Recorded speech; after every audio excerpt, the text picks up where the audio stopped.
कभी भारत के good time king कहे जाने वाले विजय माल्या एक समय व्यापार जगत के सबसे चर्चित नामों में शुमार थे। यूनाइटेड ब्रूअरीज और किंगफिशर ब्रांड के प्रमुख चेहरे के रूप में उन्होंने न केवल शराब उद्योग में बल्कि खेल और एयरलाइंस जैसे कई क्षेत्रों में भी अपनी पहचान बनाई। साल 2008 में उन्होंने इंडियन प्रीमियर लीग की फ्रेंचाइजी रॉयल चैलेंजर्स बेंगलुरु की स्थापना की।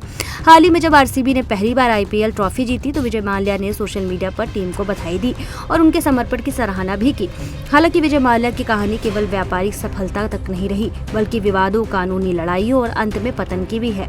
विजय माल्या स्वामित्व वाली किंगफिशर एयरलाइंस जब घाटे में गई तो उन पर कई बैंकों के लिए गए कर्ज की चुकौती में विफल रहने का आरोप लगा। आईडीबीआई बैंक समेत कई बैंकों से लिए गए लगभग 900 करोड़ रुपए के कर्ज की वसूली के लिए जब कार्रवाई शुरू हुई तो साल 2016 में माल्या भारत छोड़कर यूनाइटेड किंगडम चले गए। इसके बाद भारतीय स्टेट बैंक के नेतृत्व में बैंकों के एक समूह ने उनकी कई प्रॉपर्टी जब्त की, जिनमें गोवा स्थित उनका प्रसिद्ध किंगफिशर विला भी शामिल है। यह विला न केवल एक आलीशान आवास है बल्कि पार्टी कल्चर और लग्जरी लाइफस्टाइल का सिंबल भी था।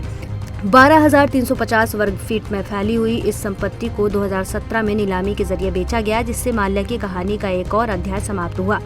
लेकिन इस बार बॉलीवुड के रास्ते यह विला एक नई लाइफस्टाइल को अनुभव करने लगा। इस संपत्ति को खरीदा अभिनेता और व्यवसायी सचिन जोशी ने, जिन्होंने अपनी अभिनेत्री पत्नी उर्वशी शर्मा के साथ मिलकर इसे 73.01 करोड़ रुपए में खरीदा था और इसका नाम बदलकर किंग्स मेंशन रख दिया। यह नाम उनकी बियर ब्रांड किंग्स बियर से प्रेरित है, जो सचिन के व्यावसायिक साम्राज्य का हिस्सा है।